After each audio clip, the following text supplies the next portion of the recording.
امام الانبیاء صلی اللہ علیہ وسلم نے فرمایا قیامت تک آنے والے جو حسد کرتے ہیں ان کے بارے میں فرمایا ان الحسد یاکل الحسنات کما تاکل النار الحطب، جو آدمی حسد کرتا ہے فرشتے ان کی نیکیاں ایسے جلا کر راکھ کرتے ہیں جیسے آگ لکڑی کو جلاتے ہیں۔ 100 سال کا برا ہے، رات بھر تہجد پڑھتا ہے، دن بھر روزے رکھتا ہے، 100 سال عمر اس طرح گزارا، لیکن اس کی کسی سے حسد ہے، کیا بول رہے رشتہ داروں سے حسد۔ وہ جو بزرگ ہے 100 سال کا،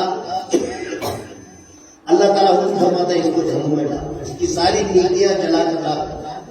فرشتے کہتے ہیں یا اللہ یہ تو نیک ہے، رات بھر تہجد پڑھتا ہے، عبادت کرتا ہے، اللہ تعالیٰ فرمائیں گے مجھے اس کی نیکیوں کی کوئی ضرورت ہے کیونکہ یہ حسد کرتا ہے، سپاہی سے حسد کرتا ہے، حسد کی وجہ سے ساری نیکیاں کیا ہوتی ہیں جی۔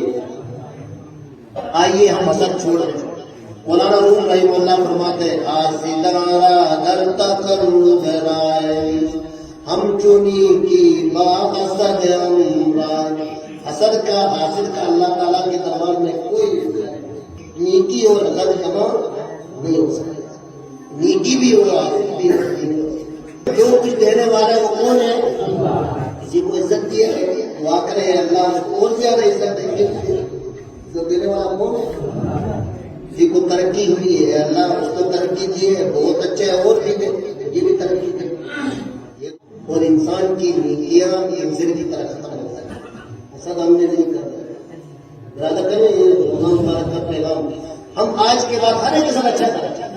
رحمت کائنات صلی اللہ علیہ وسلم خدیجہ رضی اللہ عنہ لے کر گئی تھی چچیزاد بھائی کے پاس، انہوں نے کیا فرمایا اے اللہ کے حبیب آپ غریبوں کی امداد کرتے ہیں، بے قصور کی مدد کرتے ہیں، مخلوق کی خدمت کرتے ہیں، اللہ آپ کو کبھی بے سہارا نہیں چھوڑے۔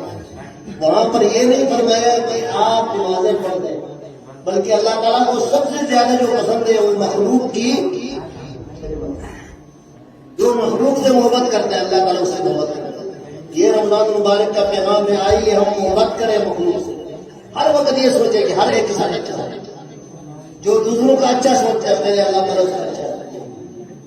اس لیے حدیث شریف میں آتا ہے جب آدمی دعا کرتے ہیں نا کہتے ہیں یا اللہ فلاں آدمی کو بھی ترقی دے، دنیا میں جتنے لوگ ہیں ان کی بیماری دور کر۔ اللہ تعالیٰ ایک فرشتہ بھیجتا ہے اور کہتے ہیں کہ پہلے میں اس کی بیماری دور کروں۔ جو دوسروں کے لیے اچھی دعائیں کرنے پہلے اللہ تعالیٰ اس کے لیے سارے۔ آئیے ہم حسد چھوڑ دیں، ٹھیک ہے؟ کیا فائدہ ہے حسد سے نیکیاں جل کر خراب ہو جاتی ہیں۔ اور مولانا روم میں فرماتے ہیں الحسد تو آتش غم میں خودی معترض ہستی زبندے پرورد۔ میں حسد سے اپنے آپ کو کیوں جلاتے ہیں؟ اصل حسد تم کرتے ہو اللہ تعالیٰ کا ساتھ، کیونکہ دینے والا کون ہے؟ اللہ۔ جب کسی کو ترقی ہوئی ہے، کسی کو عزت ملی، سب کو عزت دینے والا کون ہے؟ آئیے ہم حسد چھوڑ دیں۔ نمبر 2 صلہ رحمی، رشتہ داروں کے ساتھ حسن سلوک۔ ایک روایت میں نے پڑھا ہے کہ انسان کے اعمال جاتے ہیں آسمانوں میں، پہلے آسمان میں جاتے ہیں وہاں ایک فرشتہ چیک کرتے ہیں، روزے بھی ٹھیک، نمازیں بھی ٹھیک، دوسرے آسمان، تیسرے آسمان، 7ویں آسمان میں جا کر وہاں پر ساری چیزیں کلیئر ہیں، قبولیت کے مقام پر جانے کے لیے نمازیں بھی ٹھیک ہے، روزے بھی ٹھیک ہے، حج بھی ٹھیک ہے۔ ایک فرشتہ وہاں پر رد کرتا ہے ان کے اعمال۔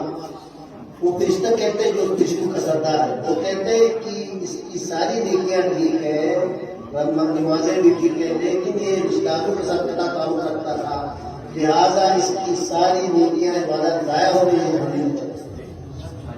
نبی کریم صلی اللہ علیہ وسلم نے کیا فرمایا لا يدخل الجنة قاطع، رشتہ قطع کرنے والا جنت میں نہیں جا سکتا۔ رحمت کائنات صلی اللہ علیہ وسلم صلہ رحمی کیا ہے؟ یہ ہے کہ ایک آدمی آپ کے ساتھ اچھا کرے، آپ اس کے ساتھ اچھا کریں۔ ایک رشتہ دار آپ کی شادی میں شرکت کرتے ہیں، آپ بھی اس کی شادی میں شرکت کریں۔ ایک رشتہ دار آپ کے ساتھ نیکی کرتے ہیں، آپ بھی نیکی کریں۔ یہ صلہ رحمی نہیں ہے، یہ عدل بدل ہے۔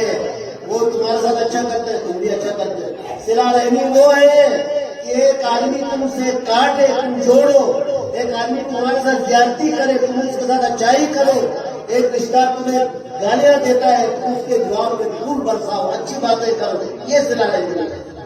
جوڑنے والوں کے توڑنے والوں کے ساتھ جوڑو۔ اس لیے میرے بھائی آئیے یہ دوسرا جو گناہ ہم کر رہے ہیں رشتہ داروں کے ساتھ صرف وہ قطع رہنا، اس لیے نیکیوں کا کوئی فائدہ نہیں ہوگا. سارے رمضان کی عبادت اور نمازیں اس لیے عید الفطر کے بارے میں عید الفطر میں سب سے زیادہ ہے رشتہ داروں سے ملنا، کھانا اور کھلانا، اور دل میں جو حسد ہے وہ نکالنا. جو آدمی حج کے لیے جاتا ہے نا، رشتہ داروں سے حسد رکھتا ہے، بغض رکھتا ہے، کینہ رکھتا ہے، اس کی حج قبول نہیں. آئیے ہم حسد چھوڑتے ہیں، اللہ ہم کو اور رشتہ داروں کے ساتھ صلہ رحمی کریں. اور یہی رمضان مبارک کا پیغام ہے، یہی قرآن کریم کا پیغام ہے کہ اللہ کے محبوب کے ساتھ اچھا کرو اور معاملات اپنے دوست کا کریں. نبی کریم صلی اللہ علیہ وسلم نے فرمایا یغفر للشہید کل ذنب الا الدین. ایک آدمی اللہ کے راستے میں شہید ہوا، جسم کے ٹکڑے ٹکڑے کر کے اللہ کے پاس پہنچا، لیکن اس نے کسی کا حق کھایا تھا، کسی کو پیسے دینے تھے، اور کسی کی زمین اس نے غصب کی تھی، کسی کو ستایا تھا. فرمایا اللہ تعالیٰ اس کی شہادت قبول نہیں کرے گا، وہ جہنم میں چلا گیا. شہید اتنا بڑا درجہ اپنے جسم کے ٹکڑے کر کے اللہ کے پاس آیا. اللہ کے کرتے ہیں اپنے بندو میرے بندو کا حق ادا کر دیا. نبی کریم صلی اللہ علیہ وسلم جنازے آتے ہیں، پوچھتے تھے ان کا کسی پر حق تو نہیں ہے؟ صحابہ کرام کہتے ہیں یا رسول اللہ انہوں نے کسی کو پیسے دینے. پھر پوچھتے کوئی پیچھے ادا کرنے والا ہے؟ نہیں ہے. فرماتے تھے صلوا صاحبکم، یہ کسی کا حق کھا کر دنیا سے جا رہا ہے، لہٰذا میں اس کا جنازہ نہیں پڑھاتا، خود پڑھاؤں، میں اس کا جنازہ نہیں. اندازہ فرمائے جس نے کسی کا حق کھایا ہے، نبی کریم صلی اللہ علیہ وسلم اس کا جنازہ. اگر ہم نے کسی کا حق کھایا ہے، کسی کی زمینیں غصب کی ہے، کسی کو ستایا ہے، کسی رشتہ دار کو کسی دوست کو تنگ کر کے دنیا سے جا رہے ہیں، ان کی نمازیں قبول نہیں ہے، پہلے اس کو راضی کرے پھر اللہ تعالیٰ جنت میں ڈالے. کہتے قلب معلق، وہ آدمی جو دنیا سے جائے جتنا بھی دیر تو اس کی روح جنت میں نہیں جا سکتی اس وقت تک جب تک بندو کا حق ادا ہے. اس لیے میرے بھائیوں یہ چند باتیں ایک تو شرک نہیں ہے، یہ نہیں کہ دوائی نے ٹھیک کیا، نہیں. اگر اللہ تعالیٰ ٹھیک کرنا چاہے تو دوائی کے اندر اثر ڈالتا ہے، وہ دوائی جا کر اسباب ضرور اختیار کرنا ہے سنت سمجھ کر، لیکن اسباب میں تاثیر ڈالنے والا کون ہے؟ ایک تو ہم نے یہ کرنا ہے کہ ہر کام اللہ کرنا ہے، اللہ سے بھروسہ کرنا ہے. نمبر 2 حسد ہم نے نہیں کرنا اور صلہ رحمی کرنا ہے، رشتہ داروں سے محبت اور ہر اللہ کے بندوں سے محبت کرنا ہے. اور جو نیک لوگ ہیں یہاں پر آپ کے ہاں قاری غلام مصطفیٰ صاحب ہیں، قاری اظہر نذیر صاحب ہیں، قاری محمد صاحب ہیں، خطیب صاحب ہیں، ان سے محبت کریں، اس لیے کہ یہ لوگ آپ کی آبادی کا ذریعہ ہے. یہ جو مسجد ہے یہ 7 زمین سے عرش تک یہ مسجد کا حصہ